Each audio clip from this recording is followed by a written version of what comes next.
Seigneur, je te remercie pour cette journée. Merci parce qu'elle se passe bien. Je te prie pour qu'on puisse bien partager la parole de Dieu. Amen. Et qu'on puisse bien comprendre et la mettre en pratique. Au nom de Jésus-Christ. Amen. Amen. Seigneur, je te prie pour ce partage, Seigneur, pour qu'on puisse bien comprendre et qu'on puisse le mettre en pratique. Au nom de Jésus-Christ. Amen. Amen. Oui, amen. Alors, qu'est-ce qu'on avait vu la dernière fois?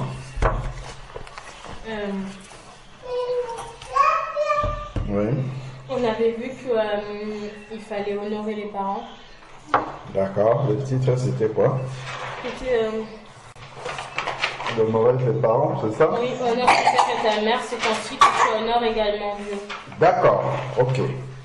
Donc, et est-ce que vous avez honoré Dieu de cette façon-là? Depuis quand on a vu la leçon, qu'est-ce qui a changé de manière pratique chez vous? Est-ce que vous avez plus honoré les parents, moins honoré les parents, ou bien vous n'en avez pas tenu compte?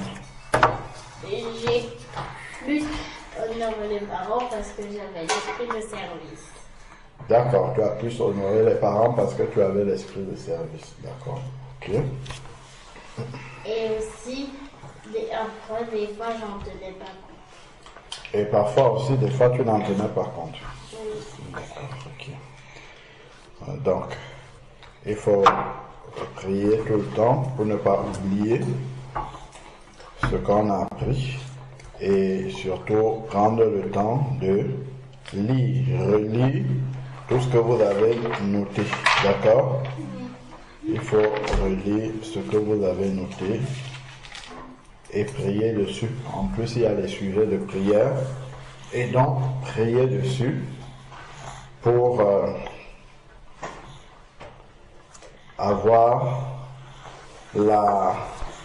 pour toujours y penser, de le mettre en pratique.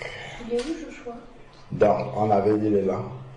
On avait dit que honore ton père et ta mère est un commandement de Dieu. Et qu'est-ce qu'on a rajouté? C'est un commandement de Dieu, le premier, oui. C'est pour faire une photo sur la terre. Oui. Donc c'est le premier avec une promesse. Voilà. Donc, c'est un commandement qui a une promesse immédiate.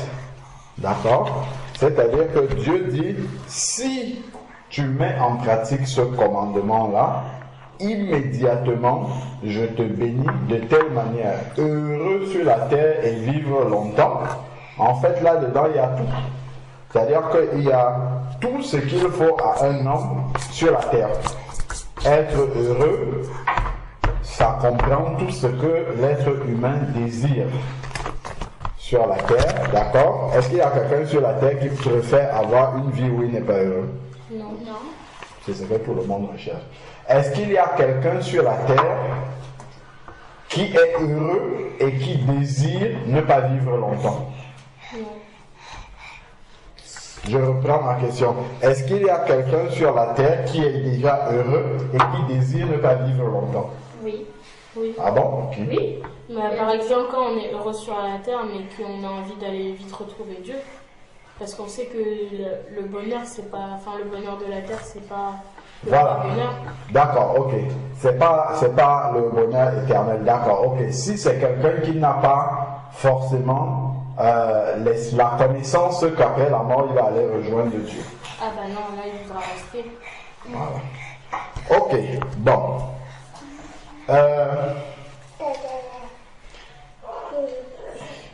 La vie est un cadeau que Dieu nous fait. Et ce n'est que lui qui doit décider de combien de temps il doit durer. Nous ne devons pas. C'est vrai qu'on désire être avec Dieu, mais ce n'est pas la mort que nous désirons.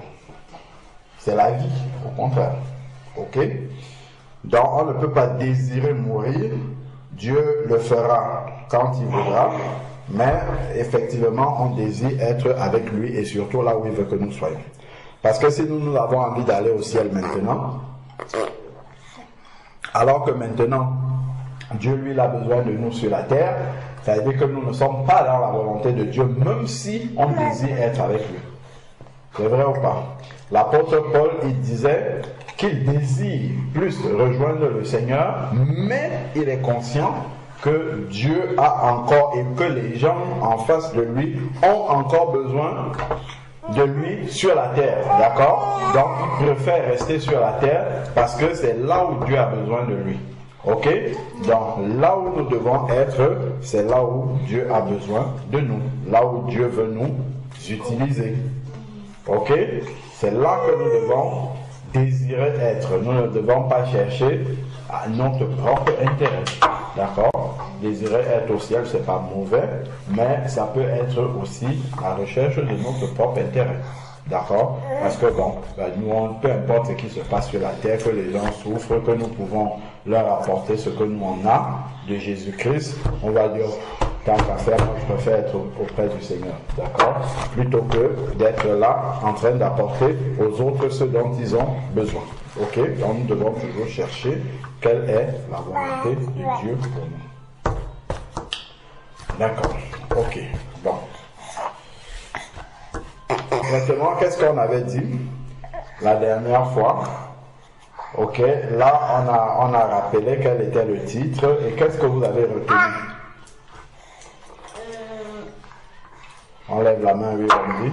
Retenu qu'il faut obéir aux parents pour une intention de Dieu. Voilà, il faut obéir aux parents, oui. Que quand on obéit aux parents, on obéit également à Dieu. Et que aussi, il ne faut pas rejeter les conseils des parents. Très bien. Parce qu'on avait dit, c'est très bien, on avait dit au départ que Dieu est invisible et que Dieu se rend visible à nous par nos parents. Ok? Donc, nos parents sont comme des représentants de Dieu pour nous sur la terre. Donc, si on n'obéit pas à nos parents, si cela ne contredit pas la volonté de Dieu, bien sûr, nous ne pouvons pas dire que nous obéissons à Dieu. Ok? Voilà. Très bien. Donc,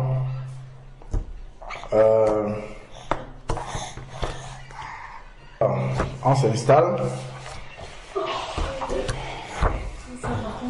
Et puis, on a dit, on va poursuivre. On a dit qu'obéir aux parents, c'est honorer Dieu. On va prendre un exemple dans la parole du Seigneur et puis on va voir un peu comment le Seigneur a traité quelqu'un par rapport à l'obéissance. D'accord? Alors, donc, on reste concentré.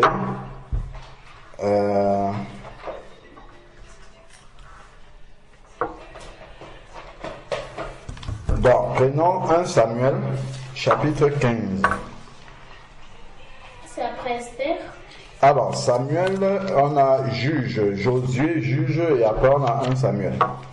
Ok, donc après les 5 livres de Moïse, il y a Josué, juge et Samuel. Vous avez trouvé? 1 Samuel.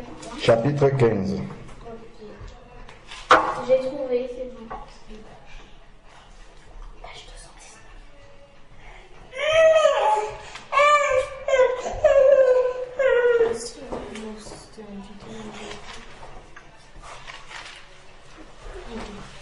Un Samuel, chapitre 15.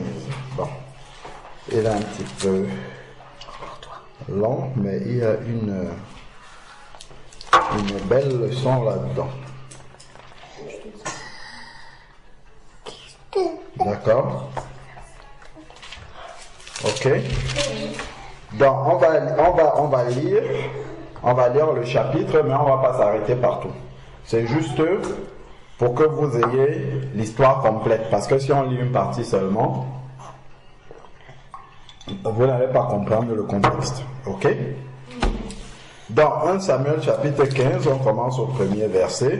Je vous dirai s'il faut s'arrêter ou pas. Ok? Donc, Wendy, tu commences.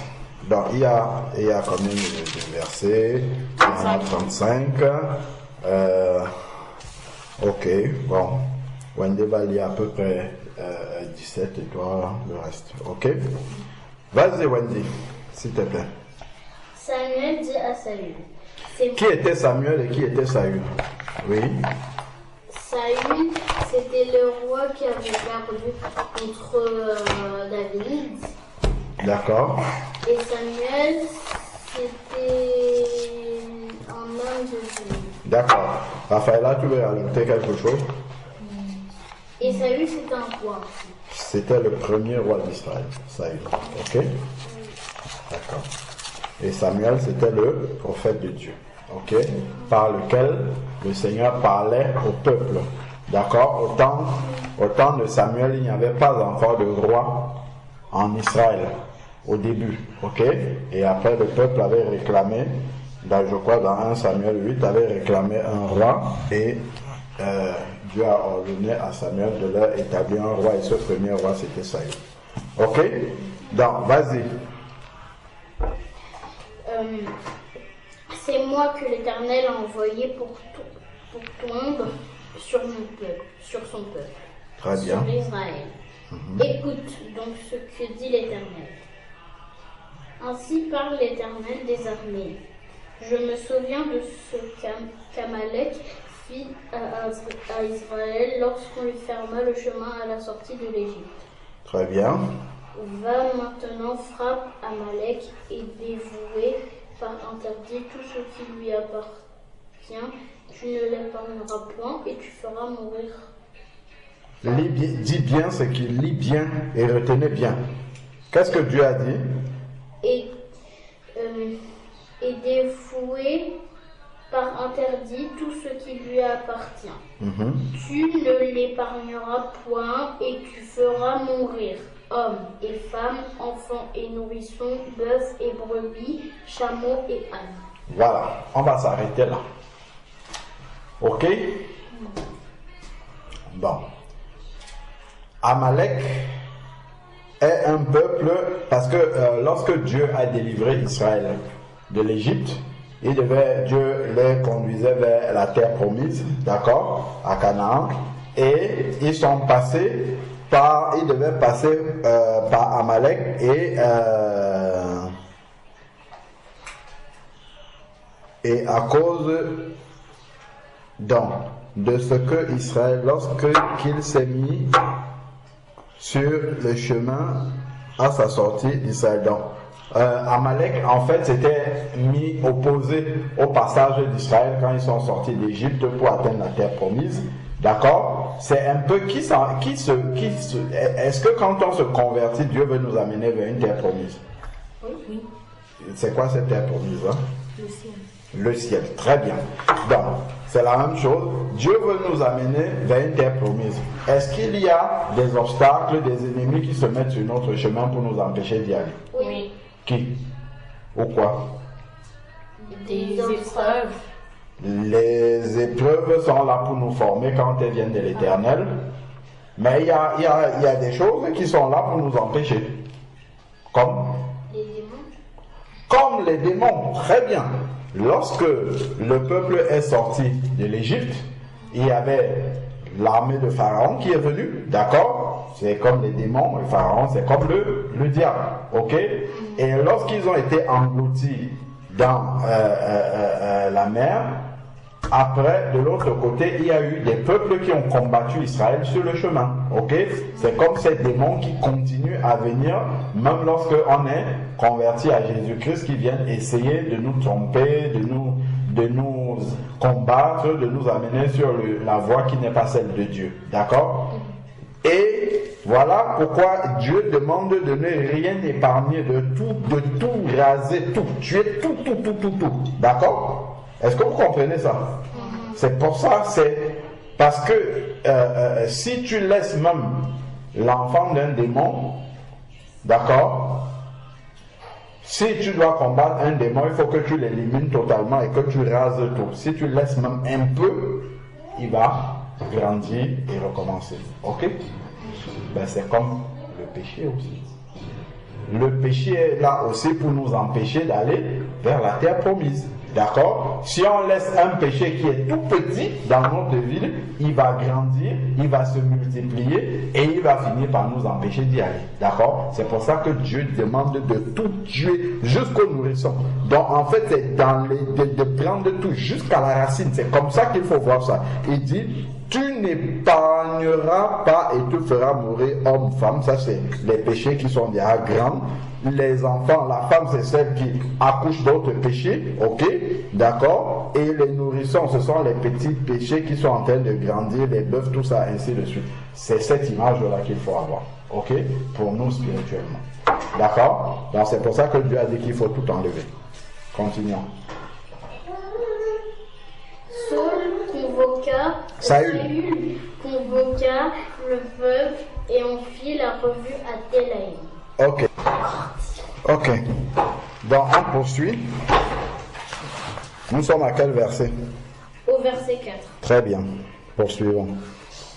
Saül convoqua le peuple et en fit la revue à Télaïm. Il avait 200 000 hommes de pied et 10 000 hommes de Juda. Saül marcha jusqu'à la ville d'Amalek. D'accord. Et mit une embuscade dans la vallée. Très bien. Donc Dieu a envoyé Saül pour aller combattre, d'accord? Combattre des ennemis. C'est un peu comme Dieu nous demande de résister au diable et ses démons. Ok? Continuons.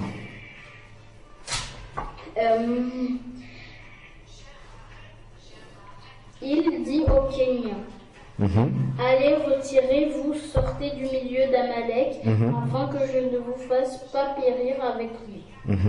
Car vous avez eu de la bonté pour tous les enfants d'Israël lorsqu'ils montèrent d'Égypte.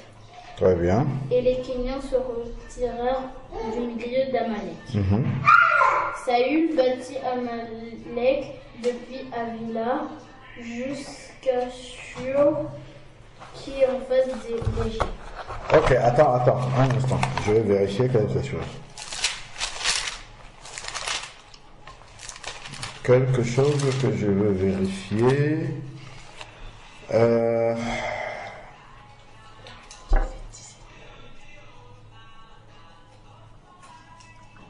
Alors.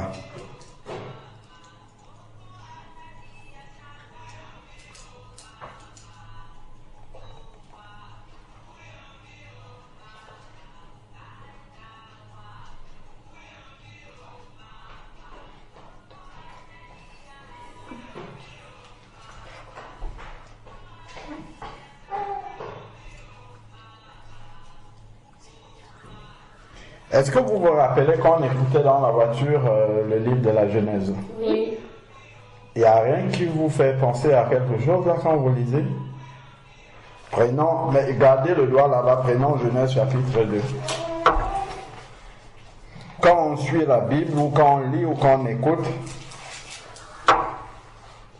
c'est bien de garder toujours présent à l'esprit. Regardez, lisez Genèse chapitre 2 à partir du verset 10. Un fleuve sortait d'Éden pour arroser le jardin. Et de là, il se divisait en 4 bouts. Le nom du premier est Pichon. C'est celui qui entoure le pays d'Avila où se trouve l'or. L'or de ce pays est pur. On y trouve aussi le bédlune et la pierre d'onyx. Le nom du second fleuve est de Guillon. C'est celui qui entoure tout le pays de Couche. Le nom du troisième est Hiddekel. C'est celui qui coule à l'orient de la Syrie. Le quatrième fleuve, c'est l'Euphrate. Voilà.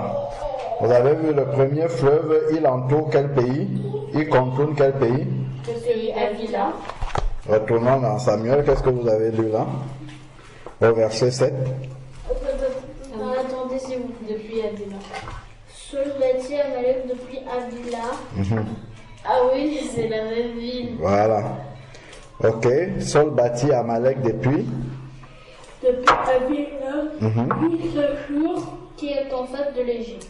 Très bien. Puis vivons Agad, Agag, roi d'Amalek, il le dévoua par interdit tout le peuple en le passant le fil de l'épée. Très bien. Saül et le peuple épargnèrent Agag et les meilleures brebis, les meilleurs bœufs, les meilleures bêtes de la souris portée, les agneaux gras et tout ce qu'il y avait de bon. Reprends le verset 9 s'il te plaît. Mais Saül et le peuple épargnèrent Agag et les meilleurs peuples épargnèrent et les meilleurs brebis. Et ce qu'il y a de meilleur. Et ce qu'il y a de meilleur. Les bœufs, les bœufs, les meilleures bêtes de la souris portée, les agneaux gras, et tout ce qu'il y avait de bon. Ils ne voulurent pas le dévouer par interdit et ils dévorent seulement tout ce qui était méprisable et chétif. Arrêtons-nous là. Si Dieu te demande de chasser le péché dans ta vie, est-ce que tu as le droit de trier certains péchés que tu vas garder? C'est ce que Saül et le peuple ont fait. D'accord? Si Dieu te demande de combattre les démons, est-ce qu'il y a certains démons, tu vas dire non, eux ils m'aident quand même, je vais quand même les garder. Ok? Voilà ce qu'il a fait. Donc il a trié. Il devait obéir à Dieu, mais il a choisi d'obéir à une partie, et l'autre partie, il a fait ce que lui, il a jugé bon de faire. Est-ce que vous comprenez ça? Donc, les parents peuvent vous demander de faire quelque chose, et vous, comme Dieu, il est à la place des parents ici. Et vous, vous allez décider de trier dans ce que les parents vous ont dit, de faire une partie, et de laisser l'autre partie et de la faire comme vous avez jugé bon de faire. Par exemple, papa dit, ou maman dit, quand tu reviens de l'école, tu prends ton goûter, tu prends ta douche après et tu fais tes devoirs. On t'a donné un ordre. Tu reviens, tu prends ton goûter, tu prends ta douche et tu fais tes devoirs. Toi, tu arrives, tu dis, bon, mais moi, je vais d'abord regarder la télé. Ok? Je vais suivre la télé. Quand j'aurai suivi la télé, je vais dormir un petit peu. Après, quand je vais me réveiller, je vais me laver. Donc, en fait, tu décides de faire ton propre programme toi-même. On te dit, le samedi, tu dois te lever le matin, tu te brosses les dents. Ensuite, tu fais ton lit, tu prends ton petit déjeuner, tu fais les tâches domestiques et après tu étudies tes leçons. Toi, tu te lèves le matin, tu n'as même pas lavé ton visage, tu es déjà en train de regarder la télé. Parce que toi, tu as joué. Et quand on va te demander, oh, bah oui, si après je vais faire mes tâches domestiques, donc tu renverses et tu décides de faire dans l'ordre que toi tu veux. Ok? Tu es un Saül. Ok? Tu es un Saül. Voilà. Dis à ta soeur, tu es un Saül. Tu es un Saül. Voilà. Tu es un Saül. Parce que tu décides de faire les choses comme toi tu juges bon. Donc tu penses que Dieu, lui, ne sait pas ce qui est bon de faire et toi tu décides de faire comme toi tu as jugé bon. Eh ben voilà. Ok?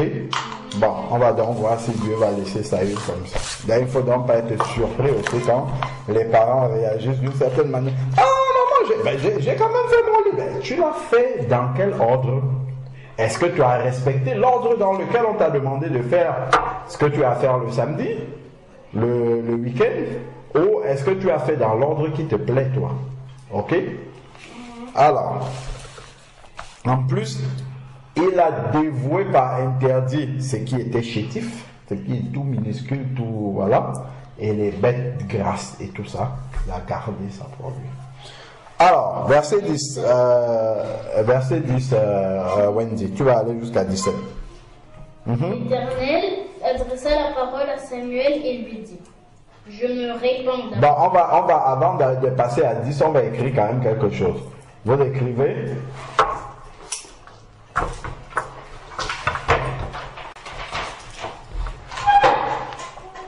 L'obéissance partielle, vous comprenez ce que ça veut dire partiel? C'est en partie. Partiel, ça vient de en partie. Ok?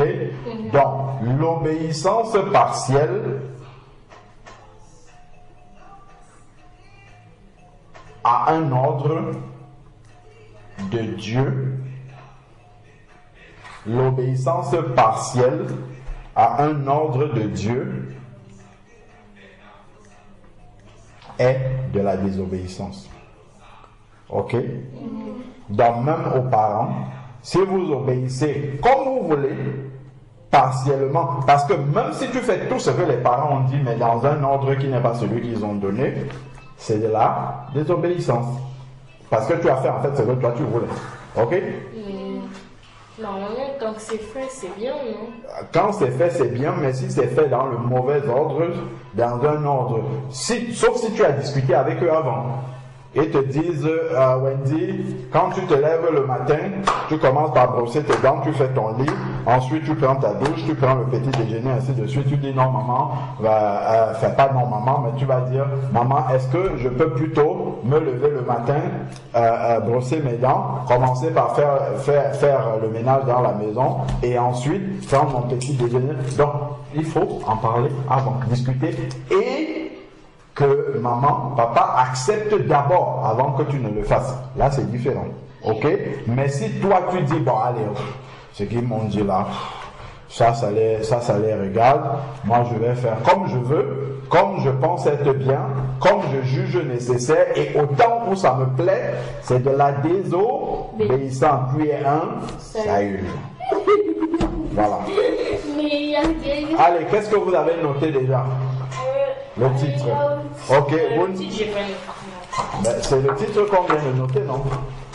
Qu'est-ce qu'on a dit? On a dit l'obéissance partielle et pendant de Dieu et de la désobéissance. Et de la désobéissance. Vous notez le chapitre 1 Samuel, chapitre 15. 1 Samuel 15. 1 Samuel 15. J'ai aussi une question.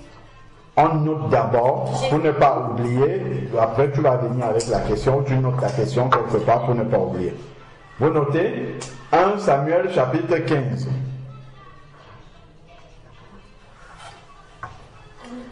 « 1 Samuel chapitre 15. Vous notez que, qu'est-ce qu'on a dit?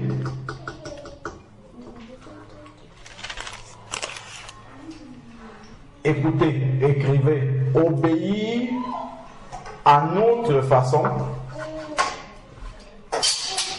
obéir à notre façon,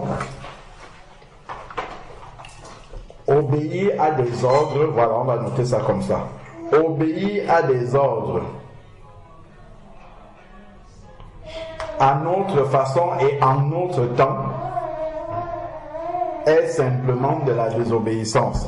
Et vous avez noté 1 Samuel chapitre 15, verset 9. Obéir à des autres. Obéir. Qu'est-ce qu'on a dit?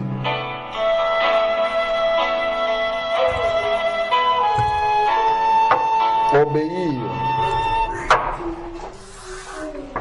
Donc, obéir. On a dit obéir selon. Voilà, obéir à des ordres. On a dit obéir à des ordres selon notre propre. Selon notre propre choix, volonté. Notre propre foi. Non, on n'a pas dit foi. Obéir à des ordres comme nous voulons, bien selon notre propre désir, volonté. Oui. Obéir à des ordres selon notre propre volonté et en notre propre temps et au temps où on aura décidé, si vous voulez. D'accord? Donc, obéir.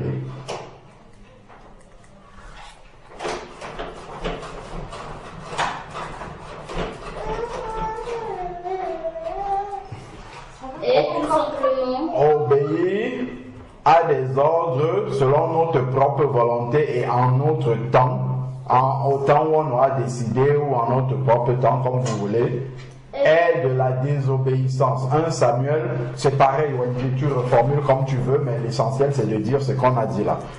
Est de la désobéissance. 1 Samuel chapitre 15, verset 9.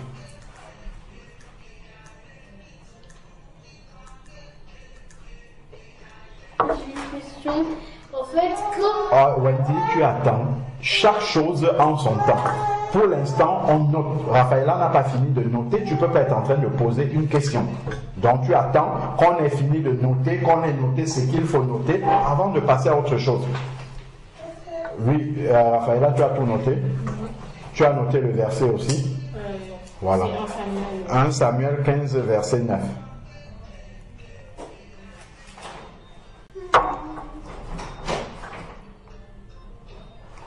« 1 Samuel chapitre 15 verset 9. » Ok, donc Saül avait choisi lui-même ce à quoi il devait obéir.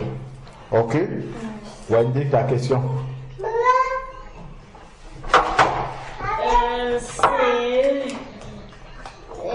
Si par exemple, tes parents te demandent de par exemple faire d'abord mettre d'abord les habits dans le seau et après les laver et après préparer la table. Mais si par exemple tu dis non, je pense que c'est mieux d'abord de préparer la table et après je fais lorsque mes parents me demandent, est-ce que c'est toujours pas normal? Et j'ai dit tout à l'heure que si tu penses que c'est mieux de faire dans un autre ordre, tu en parles aux parents. Tu dis papa ou maman, selon le parent qui t'a demandé de faire la tâche, tu dis, est-ce que ce n'est pas mieux, maman, de faire plutôt comme ça, comme ça, comme ça, comme ça? Je pense que c'est peut-être mieux. Et tu écoutes ce qu'elle va te dire, tu discutes avec elle, et lorsque vous tombez d'accord, tu le fais à ce moment-là. D'accord? Voilà. Il n'est pas interdit d'échanger avec un parent sur un ordre qu'il t'a donné, de donner comment tu penses, tu vois les choses, mais il faut en discuter avec lui et surtout être prêt à accepter ce que le parent va dire. D'accord? Oui. C'est juste pour savoir si Amalek, les habitants d'Amalek, c'est bien les Amalécites. C'est ça, oui. C'est bon? Wendy, tu continues, verset 10.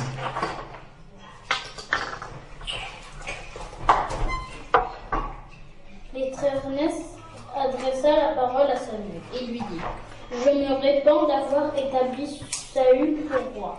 Est-ce que vous avez compris ce que l'Éternel dit? Oui. Chez moi, c'est écrit: je regrette d'avoir établi Saül roi. Est-ce que c'est bien ça? D'amener un parent à regretter que vous soyez son enfant, par exemple. Parce que vous désobéissez. Quand on est un Saül, on peut amener les parents à regretter d'avoir un enfant comme nous. Est-ce que c'est bien de pousser un parent à avoir ce type de sentiment? Est-ce que vous voyez? Vous voyez, quand vous désobéissez ou quand vous obéissez à votre manière, vous voyez ce que ça peut provoquer dans le cœur d'un parent? Ça peut amener un parent à regretter d'avoir un enfant comme vous. Est-ce que ça c'est bien? Écrivez. Obéir à sa manière peut pousser un parent à regretter. Notez, c'est pas amusant du tout. Obéir à sa manière peut pousser un parent à regretter de nous avoir comme enfants. Et c'est mal aux yeux du Seigneur. Parce qu'on le pousse à quelque chose qui n'est pas bien. Ok? Obéir à sa manière. Dans à sa manière, là, il y a en son temps aussi, hein, c'est compris là-dedans. Obéir à sa manière peut pousser un parent à regretter de nous avoir comme enfants.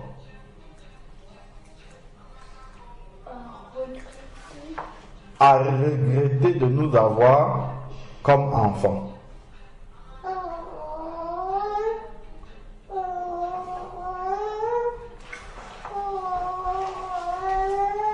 Vous mettez V10, verset 10, verset 10, 11.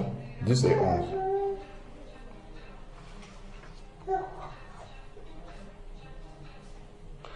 Aïe. On va lire quelque chose dedans. Est-ce que tu peux lire le verset, relire le verset 11 jusqu'au bout cette fois?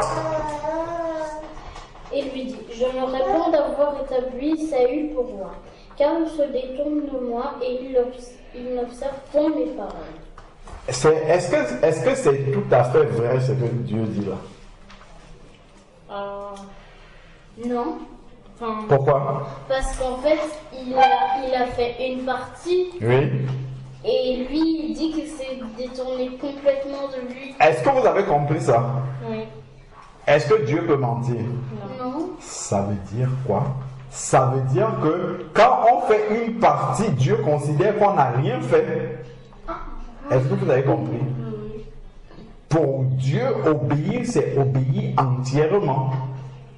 Notons. Pour le Seigneur, lui obéir, c'est obéir entièrement à ses ordres, pas à notre manière. Ok? Donc, nous devons faire la même chose aussi avec les ordres que les parents nous donnent. Ok? Voilà. Pour Dieu, lui obéir, c'est obéir entièrement à ses ordres. Vous notez verset 11. Vous avez lu? Dieu dit qu'il n'exécute pas mes paroles. C'est ce qui est écrit dans ma version. Il n'exécute pas. Ce n'est même pas qu'il a un peu exécuté une partie. C'est qu'il n'exécute pas du tout. Parce que, pourquoi? Parce que Saül exécute ses propres paroles. Il a réinterprété ce que Dieu dit. Il a trié. Il prend ce qui est gros bétail et il tue les chétifs. Donc c'est sa propre volonté qu'il a exécutée, pas celle de Dieu. Ok? Voilà. Ah. Donc, qu'est-ce qu'on a dit? Pour Dieu, Lui obéir, c'est obéir. Pour Dieu, oui. pour le Seigneur, obéir, c'est obéir entièrement et non à notre manière. Voilà, vous mettez V11.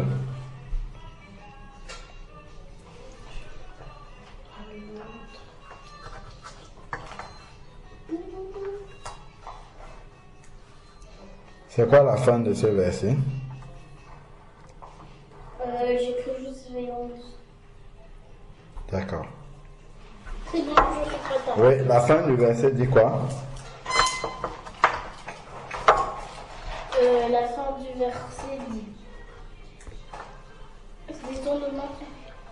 Samuel fut irrité et il cria à l'Éternel toute la nuit. Ah, il a crié à l'Éternel toute la nuit. Ok?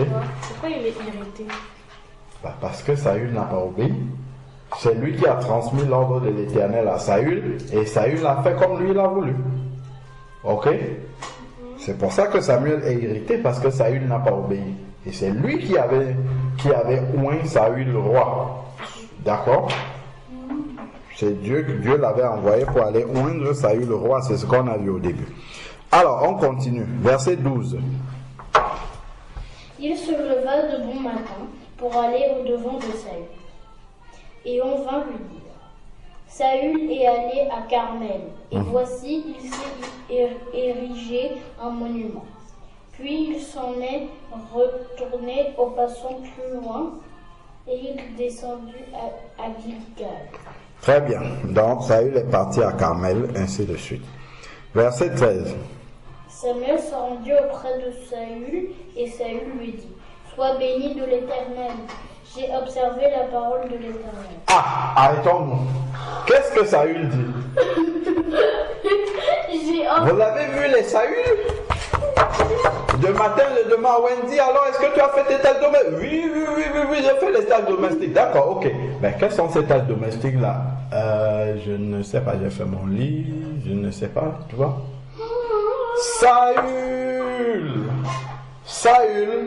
Saül lui dit qu'il a exécuté les ordres de l'Éternel. Dieu dit, il n'a pas écouté ma voix du tout. Saül dit, il est content, il voit Samuel, il dit, j'ai fait les ordres de l'Éternel, alors qu'il a fait ses ordres à lui. Relisons encore.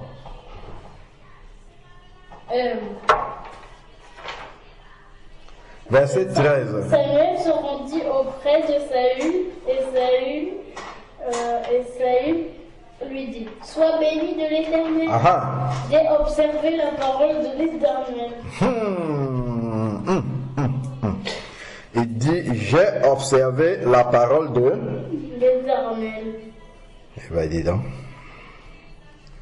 Continue. Samuel dit: Qu'est-ce que donc ce bêlement de brebis qui parvient à mes oreilles et ce mugissement de bœuf que j'entends? Voilà. Quelle était la parole de l'Éternel? C'était de tuer tout. D'accord? En tuant tout, il ne doit pas avoir des bruits d'animaux. Et donc, ils ne doivent avoir rien ramené. Ok? Voilà. Mais Saül dit avoir obéi à l'Éternel. D'accord? Continuons.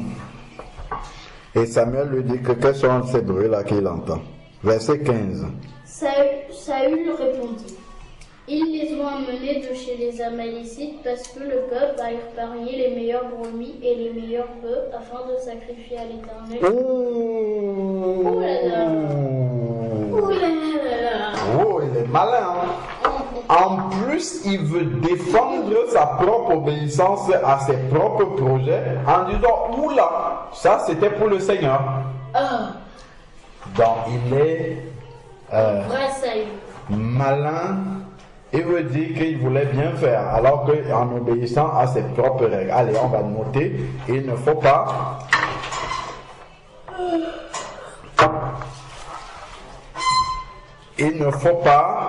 penser que nous pouvons attribuer à Dieu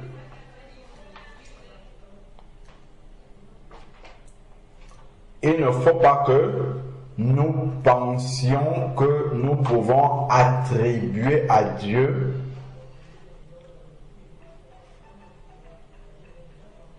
ou au bien du Seigneur, voilà.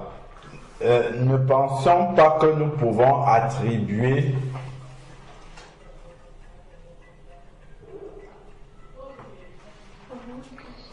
Ne pensons pas que, qu'est-ce qu'on a dit? On a dit, il ne faut pas penser que nous voilà. pouvons attribuer à Dieu le fait d'obéir à notre propre façon. Le fait d'obéir à notre propre façon et dire que c'était pour le bien de Dieu. Voilà, on peut dire ça comme ça.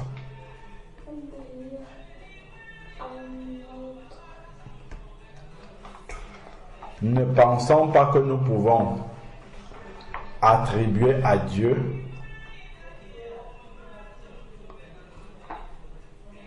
le fait d'obéir à notre propre manière en disant que c'est pour le bien de Dieu. D'accord? Vous mettez V combien? V 13 et 14. Ah. Non, attends, on va dire que V 13 à 15. C'est quoi après manière? C'est obéir à notre propre manière et... Reprendre tout le livre depuis le début. Il ne faut pas penser que nous pouvons attribuer à Dieu le fait d'obéir à notre propre manière. En disant que c'est pour le bien de Dieu. Okay. Moi j'ai écrit, il ne faut pas penser que nous pouvons attribuer à Dieu le fait d'obéir à notre propre façon en disant que c'était pour Dieu. Ok, c'est bien. Et on met V, on va mettre de 13 à 15, ok?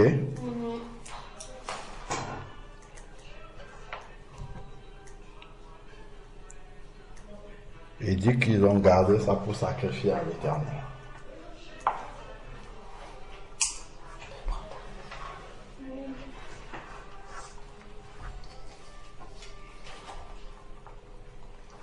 Est-ce que tu peux dire que tu vas laisser un péché dans ta vie pour la gloire de Dieu? Bien sûr que non. Non. Très bien.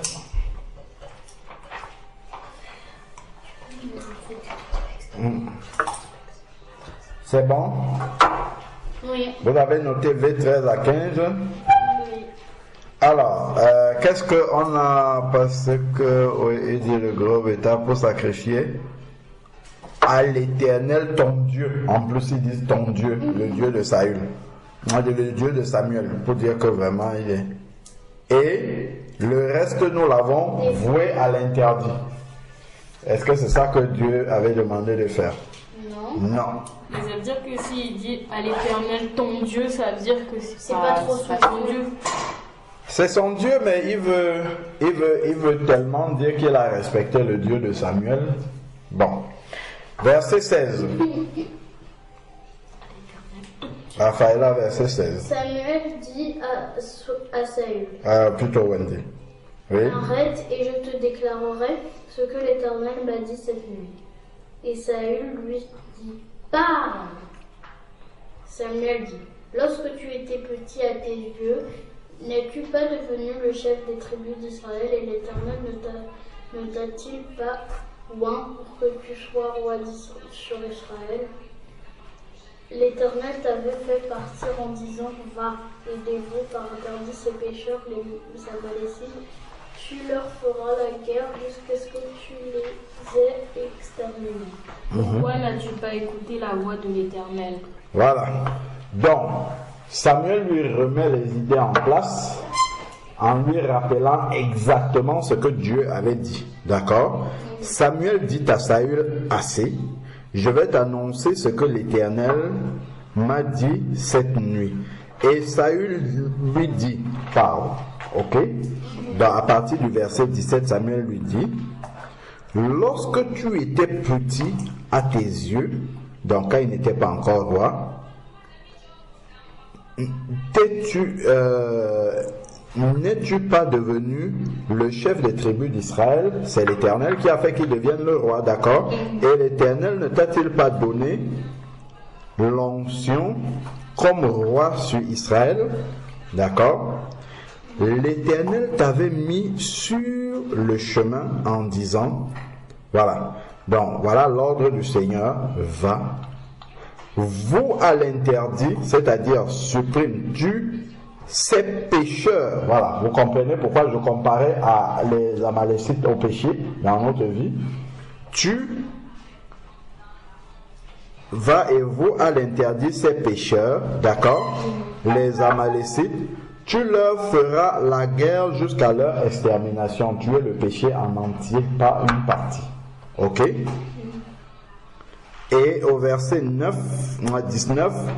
pourquoi n'as-tu pas écouté la voix de l'Éternel? Donc même Samuel, si c'est une obéissance en partie ou bien selon comme nous voulons, Samuel aussi dit qu'il n'a pas écouté la voix de l'Éternel parce que c'est un homme de Dieu, il parle comme Dieu aussi. Ok? Obéissance partielle. Vous avez tout lu le 19 déjà? Non. Ok, relisez le 19. Pourquoi n'as-tu pas écouté la voix de l'Éternel? Pourquoi t'es-tu jeté sur le butin et as-tu fait ce qui est mal aux yeux de l'Éternel? Il a fait ce qui est mal. Donc, l'obéissance partielle, vous notez, l'obéissance comme nous voulons, voilà, c'est ça qu'on dit depuis. L'obéissance comme nous voulons est mal aux yeux de l'Éternel. L'obéissance comme nous voulons est mal aux yeux de l'Éternel.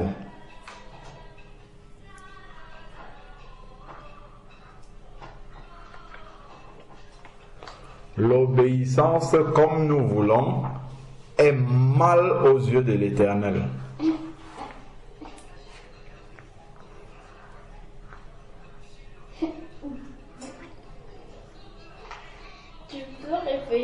L'obéissance comme nous voulons est mal aux yeux de l'Éternel. Verset 19.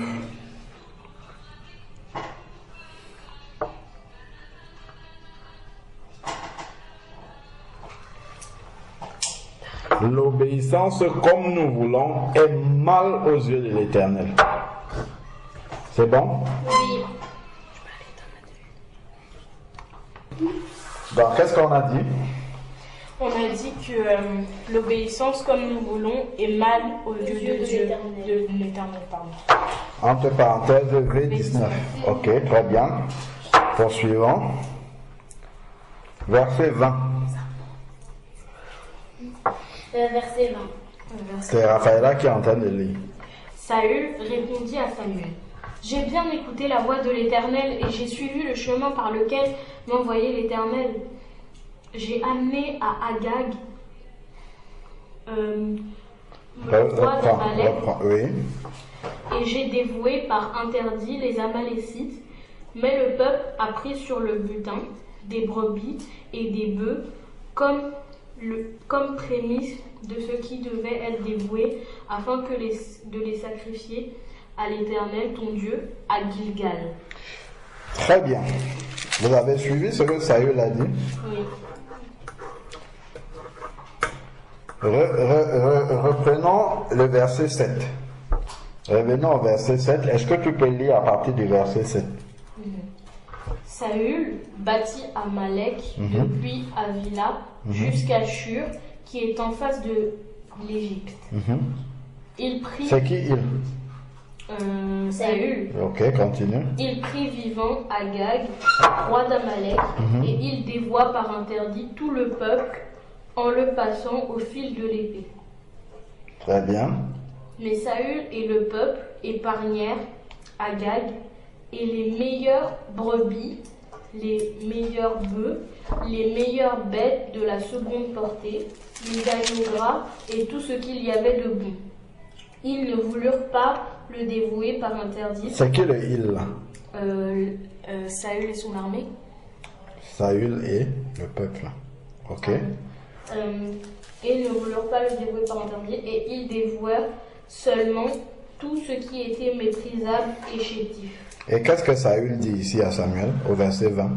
Il dit: J'ai bien écouté la voix de l'Éternel et j'ai suivi le chemin par lequel m'envoyait l'Éternel.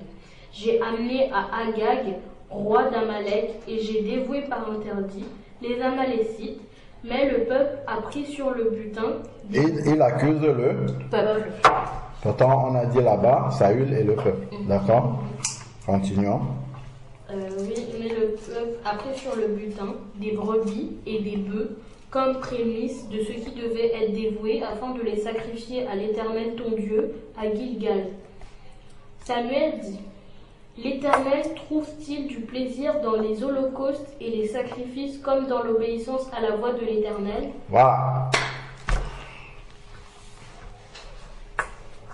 Est-ce que le Seigneur prend son plaisir à des sacrifices plutôt qu'à lui obéir?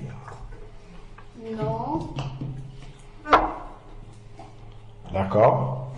Donc, si tu prends quelque chose qui n'est pas dans la volonté du Seigneur, pour offrir au Seigneur, le Seigneur ne peut pas le bénir. Par exemple, tu voles de l'argent, d'accord? Et tu dis, je vole cet argent-là, Dieu aime bien qu'on donne aux pauvres, aux mendiants, ceux qui n'en ont pas. Mais si tu voles pour aller leur donner, est-ce que c'est bien? Non. Est-ce que Dieu va approuver ça? Voilà. C'est ça ici. Alors, on reprend.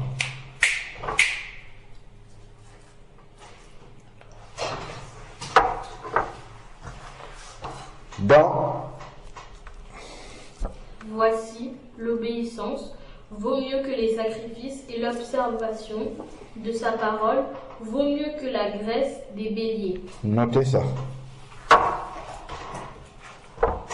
On note quoi? Voici l'obéissance vaut mieux que les sacrifices. Et il vaut mieux obéir aux parents, obéir à Dieu, plutôt que d'essayer de leur plaire avec ce que nous avons obtenu par désobéissance. Voilà. Il vaut mieux obéir à Dieu, aux parents, plutôt que d'essayer de leur faire plaisir avec des choses obtenues par désobéissance. Ok?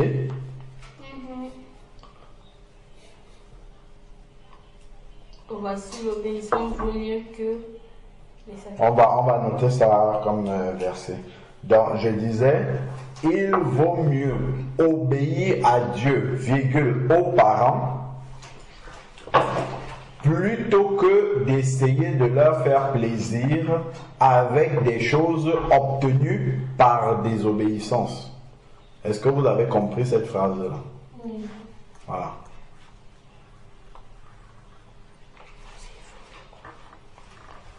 Maman te demande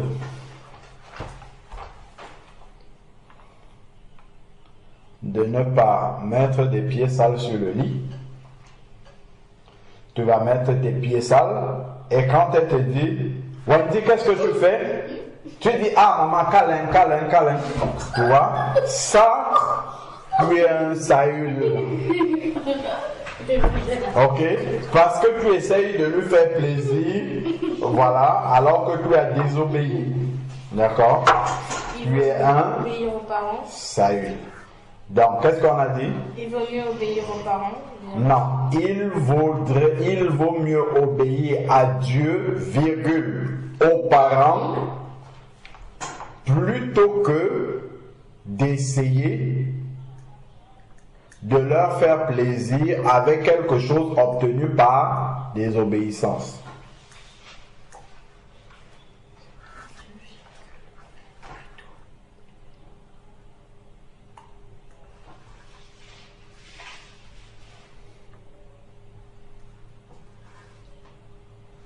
Plutôt que d'essayer de leur faire plaisir avec quelque chose obtenu par désobéissance.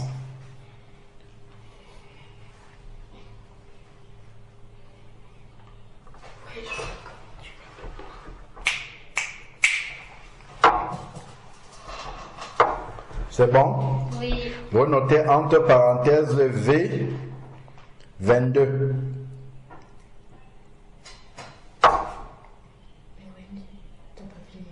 V22. Ok? Vous avez tout noté? Moi, il me manque juste la fin. C'est Hein? plutôt qu'essayer de leur faire plaisir avec des choses obtenues par désobéissance. Entre parenthèses, oui, V22. Et vous allez lire le verset 23.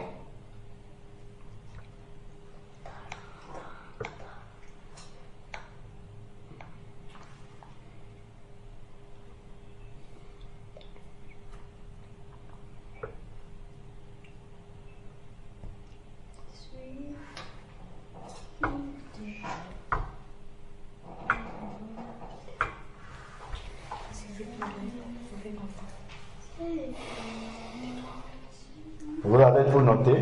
V22. Wendy, tu as noté? Hein? Oui. Ok. Raphaël, tu lis le verset 23.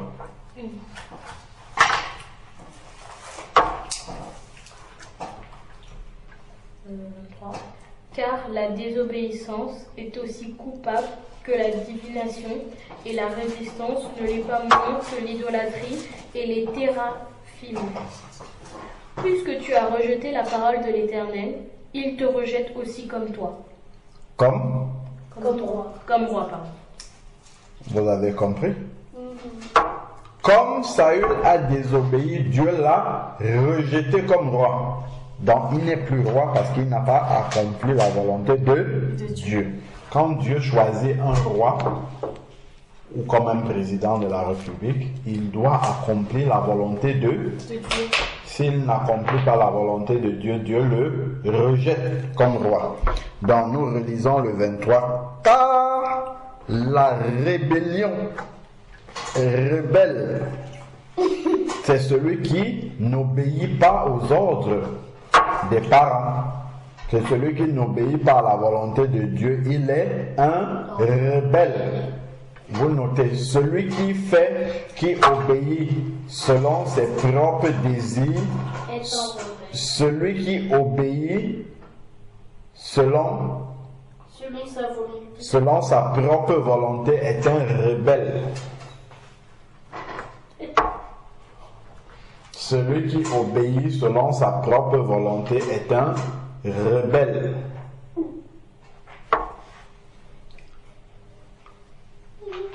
obéir comme il veut et quand il veut. C'est un rebelle. Ok. C'est pourtant Ma chose. Rebelle. Dans le cas, la rébellion vaut bien le péché de divination. Donc, quand quelqu'un est rebelle, il est comme quelqu'un qui fait la divination. C'est quoi? La divination, c'est comme l'horoscope. Prédit des choses. Il fait de la divination, c'est-à-dire que Ah oui, c'est astrologique. il dit des choses. La divination, c'est quelqu'un qui va par exemple dire l'avenir, ou bien il va te dire des choses sur toi, il va te dire alors que ça ne vient pas de Dieu. D'accord? C'est-à-dire qu'il va deviner. Voilà, c'est quelqu'un qui devine des choses sur toi et qui dit des choses sur toi, sur l'avenir ou sur... voilà, mais ça ne vient pas de Dieu. Ok? Oui. On dit la divination.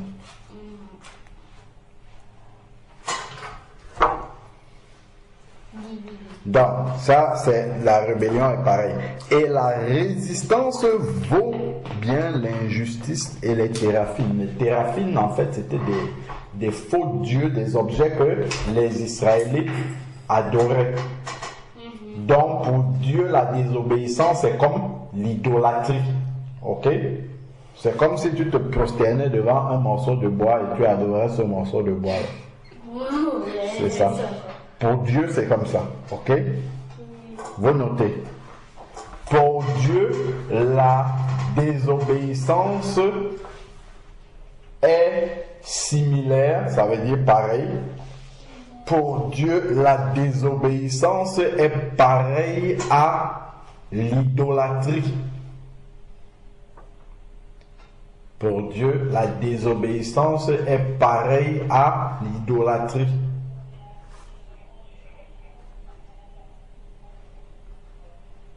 Pour Dieu, la désobéissance est pareille. Pour Dieu, la désobéissance est pareille que l'idolâtrie. V23.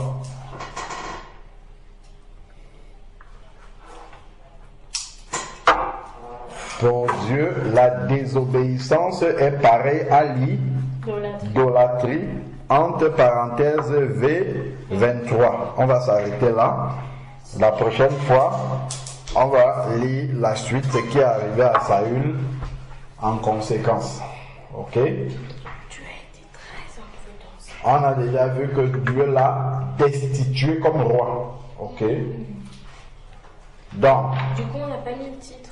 Si, on a commencé par le titre, l'obéissance, oui. L'obéissance partielle, tout ça, c'est ça le titre. C'est un peu long, mais c'est ça. Qu'est-ce qu'on a dit comme titre? L'obéissance comme nous voulons est mal aux yeux de l'Éternel. Non, le titre, c'est le premier qu'on a écrit avant. Ah, c'est l'obéissance partielle à un ordre de Dieu et de la désobéissance. Voilà. C'est bon? Oui. Dans quel sujet de prière vous pouvez tirer de notre lecture? On s'assoit. On le note. Oui, on note souvent, on finit par les sujets de prière. Alors, on va noter sujet de prière numéro 1.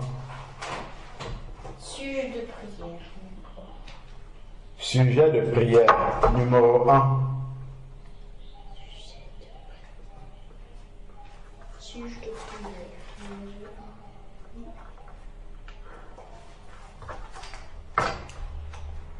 Sujet de prière, alors, numéro 1, qu'est-ce qui vous vient à l'esprit? Ne pas être un Saül. C'est-à-dire? Ne pas Obéir partiellement à Dieu. Oui. Que Dieu nous aide. Ne pas. Que Dieu nous aide à obéir promptement. que Dieu nous aide à obéir promptement et selon les ordres reçus. D'accord? Pas comme nous voulons. Que Dieu nous aide à obéir promptement selon les ordres reçus et pas comme nous voulons.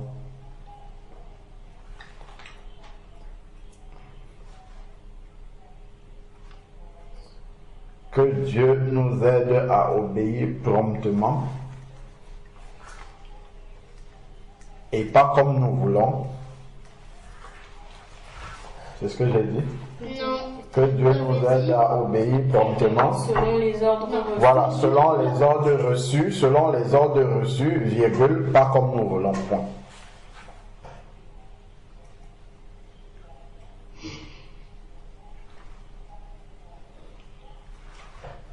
Je peux aller aux toilettes.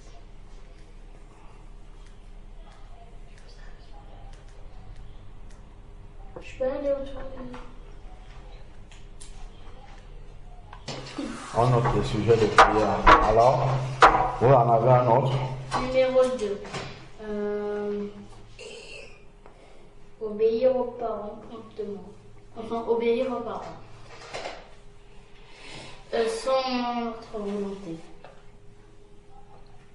Ah, ok. Alors, J'ai pas d'autre sujet. deuxième sujet de prière, ça serait quoi?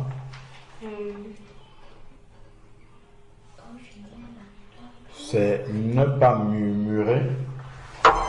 Ne pas murmurer lorsque nous recevons un ordre de Dieu ou des parents, parce que les murmures vont nous entraîner après Ne pas murmurer lorsque. à obéir comme nous voulons. Ne pas murmurer Lorsque nous recevons un ordre. Lorsque nous recevons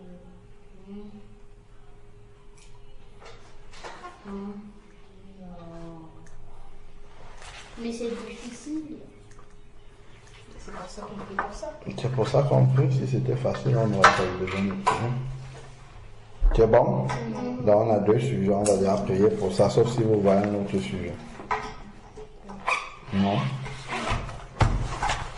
Je vais prier. Seigneur Dieu, nous voulons te rendre grâce encore et te bénir pour ce sujet, Seigneur Dieu, que tu nous as encore conduit à pouvoir partager. Nous savons que cela ne concerne pas uniquement les enfants, mais nous-mêmes, dans notre relation avec toi. Nous avons tant besoin, Seigneur Père, que tu puisses encore renouveler nos cœurs. Pardonne-nous pour toutes les fois où nous avons obéi partiellement, en nous justifiant, même Seigneur Dieu, comme nous avons pu voir Saül se justifier. Éternel Dieu, purifie nos cœurs et aide-nous à pouvoir t'obéir comme tu veux, Seigneur Père éternel. Donne-nous, Seigneur Père, de ne pas, Seigneur Père éternel, désirer obéir à moitié ou selon notre propre volonté. Seigneur Père, mais que nous puissions faire les choses comme tu veux.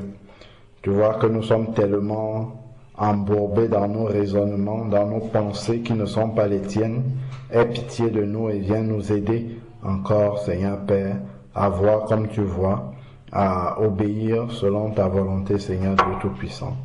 Merci encore, Seigneur Dieu, parce que tu nous aideras à pouvoir y veiller quotidiennement, car nous savons que cela n'est pas un sujet de prière ponctuel, mais c'est un sujet de prière pour tous les instants, car Seigneur Dieu, nous sommes confrontés du matin au soir à ces situations, Seigneur Père éternel, dans lesquelles nous avons un ordre, nous avons une volonté venant de toi, et nous nous positionnons selon ce que nous voulons faire. Père, merci encore parce que tu nous aimes et c'est pour ça que tu nous instruis dans tes voies. Béni soit